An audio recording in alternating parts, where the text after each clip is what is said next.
There's a quote here from Yeshet Sogyal. It says, "Know that aggression and malice are mirror-like awareness itself.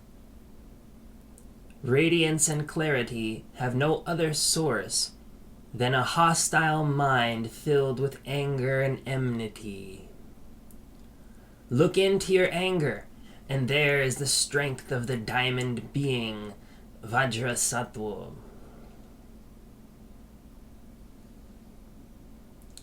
Look into your anger, and there is the strength of the diamond being, Vajrasattva.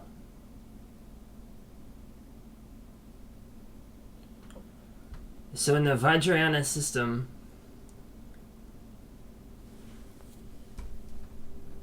you have this matrix of 5 Buddhas, which represent the 5 primordial wisdoms of the enlightened mind. A Buddha has 5 wisdoms. A Buddha's mind is comprised of these 5 wisdoms. In fact, the Shakyamuni Buddha's mind is comprised of these 5 Buddha families. When we see the 5 Buddha families, we should think that that's the Shakyamuni Buddha's mind, meaning that that's the mind of the original Lord. And it's also our essential nature as well. It's the foundation of all experience. It's a kind of matrix of balancing how we interact with reality, how that we feel, think. Everything that defines our nature is encapsulated by the 5 aggregates, the 5 elements, 5 wisdoms, 5 poisons. So these kind of 5 things form one essential matrix of experience. And they flow in and out of one another. So when these 5 wisdoms are mixed with ignorance,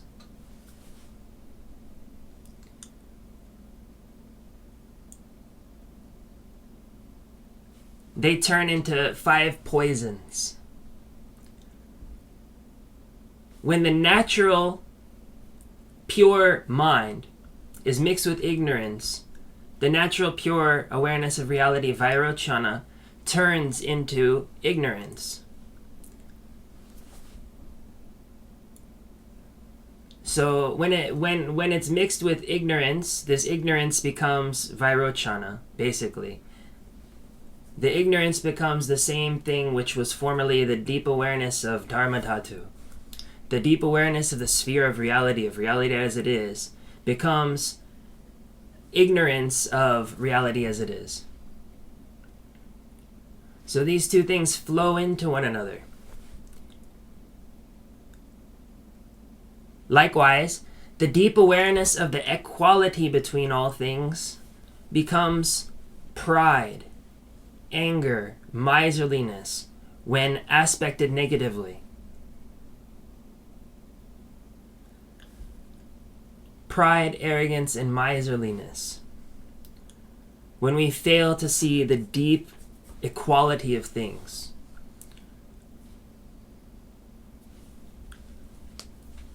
Right? We value one thing over the other, and it becomes a kind of prideful affair, rather than seeing that everything is really and truly completely equal, utterly equal.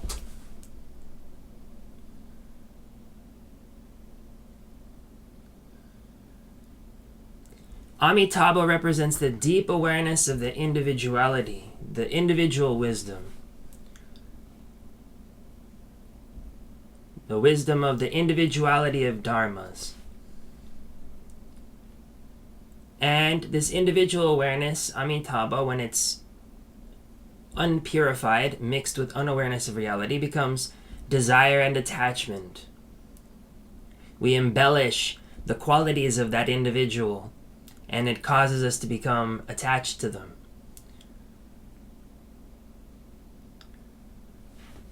Accomplishing deep awareness, the deep awareness that accomplishes all good for the sake of living beings, represented by Amoga Siddhi, becomes jealousy.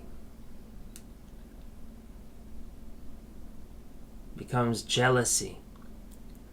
So instead of seeing that the good things that others have is good, it's reality accomplishing deep awareness. Instead of seeing that it's the reality of accomplishing deep awareness, we become jealous of it.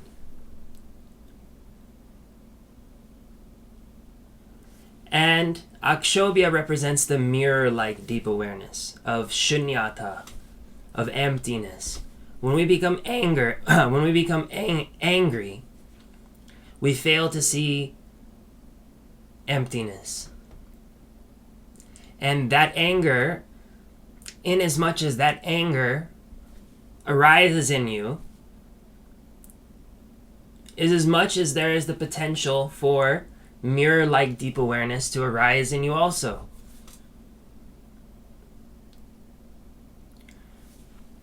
Look at what's making you angry and why. And when you look at what's making you angry and why, you look at the person who's making you angry, it will reflect back to you your own impurity.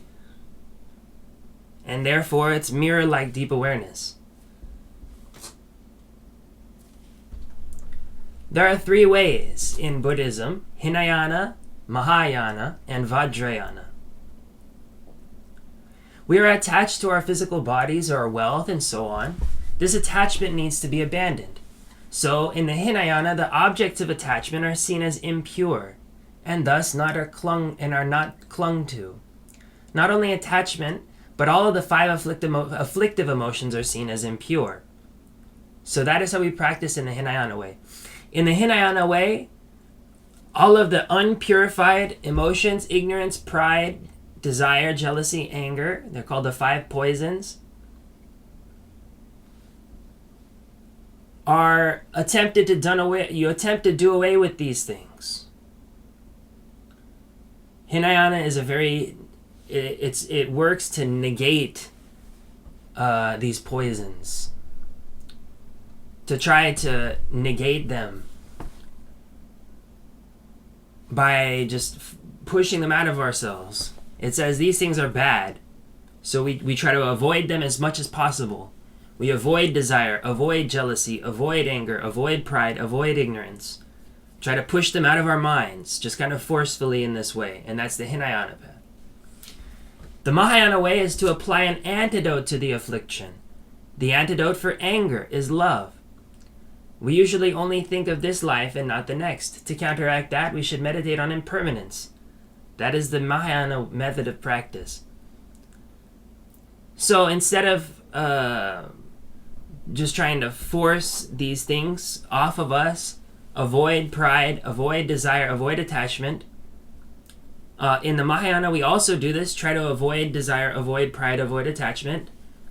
But we do this not by just trying to force them out of ourselves, but by actually applying a positive antidote, compassion.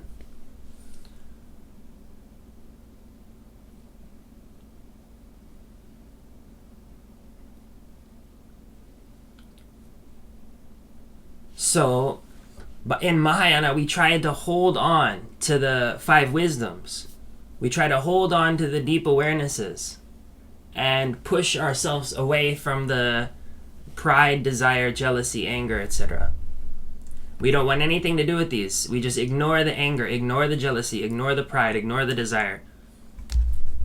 However, if you consider yourself a Vajrayana practitioner, you should look at the inherent nature of the afflictive emotions. For example, if you are angry, you do not have to think that the anger is bad. Instead, look at the anger and try to find its location, its shape, color, and size. you will not be able to find these or anything whatsoever. Instead, the anger's nature is emptiness. So the nature of the afflictive emotions is the primordial wisdom. When you cannot find anger's inherent nature, then that unfindability is the mirror-like wisdom. So without afflictive emotions, you will not be able to realize this mirror-like wisdom.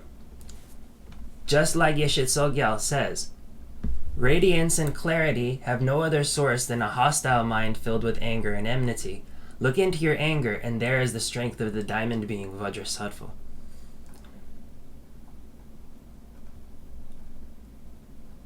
So we've had an overview of the different Buddha families and the awarenesses that they represent, and also the poisons which they represent, and the threefold approach to these things: positive, negative, and neutral.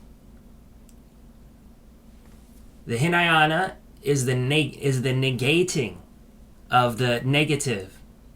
The Mahayana is the negating of the negative by applying the positive. The Vajrayana is the harnessing of negative and positive in emptiness. Seeing that both of these things are our own minds. Rather than looking at them as inherently existing from their own side, we should see them as what they are, which is mirror-like deep awareness. The anger that's in our mind has a purpose. It's not just something that exists for no reason at all. And so when we view the emptiness of anger, then instead of viewing it as something which is possible of oppressing us, it's capable of liberating us. Every time our anger comes, we view it as empty, and it liberates our mind that much more towards our anger at other people. And our mind becomes that much more pure. Because it brings to the surface these kind of latent samskaras,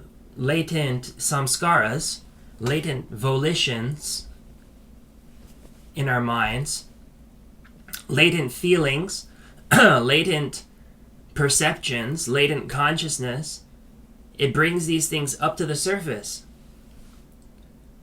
When we don't just kind of force ourselves to ignore anger or ignore pride or ignore desire, ignore jealousy, when we kind of just don't pretend like this is just something foreign and that we need to like protect ourselves from and ignore. But when we look at the jealousy, see it as empty, then that previous volition, that previous momentum that our mind imbued into that ego of desire, anger, jealousy, and attachment, that bad ego of those things which we're all well aware of, because we all have it inside of us, that mental energy that we put into the creation of that matrix of the ego, which has these hard, imbued judgments of pride, desire, jealousy, and anger, are these hard, imbued, habits. We just nibble away at the foundation of it. And in fact, rather than even nibbling it away, we see that very energy is emptiness. It's our lucid mind. So that energy is released into its natural state of enlightenment. And so when someone makes you angry, they're actually your greatest friend. They're your greatest teacher. They're mirror-like awareness.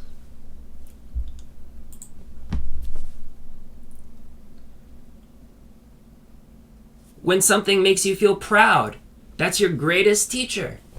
When something makes you feel jealous, that's your greatest teacher.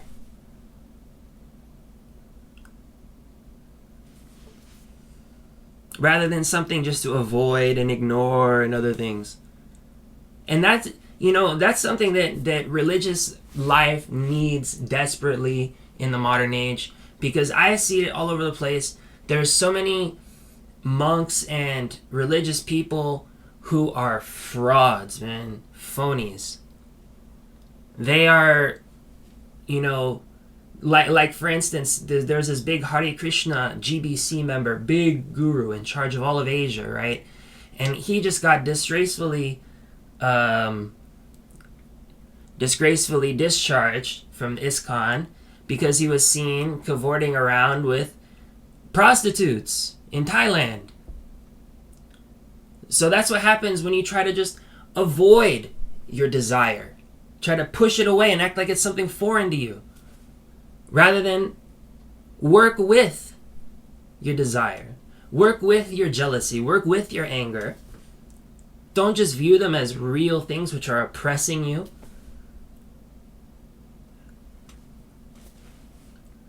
From outside of you. But see these things as wisdom. It's latent wisdom waiting to be realized. Rigpa, or non-dual nature, is always sparkling out of the fabric of duality. Like it says on the front page of the website, which I'm reading from here, that I've been working on the last few days. The first vow is to refrain from killing the efflorescence of Rigpa as it sparkles through the fabric of duality. To refrain from stealing opportunities for realization. To remain always in ecstatic embrace with the Dakini or the consort. To refrain from expressing the lie of dualism. To refrain from the intoxication of duality and to become drunk with primordial wisdom. So every opportunity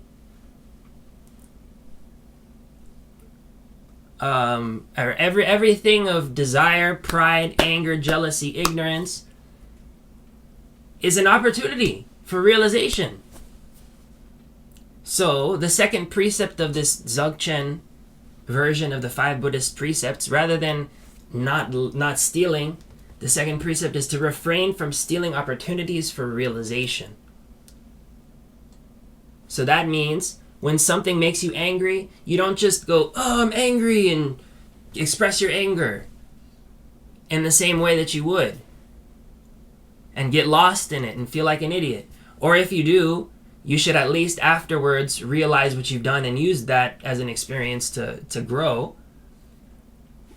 But either way, don't just let the anger keep going. Don't just let the pride keep going. Don't just let the jealousy keep going. Question it. Vow not to steal these opportunities for realization.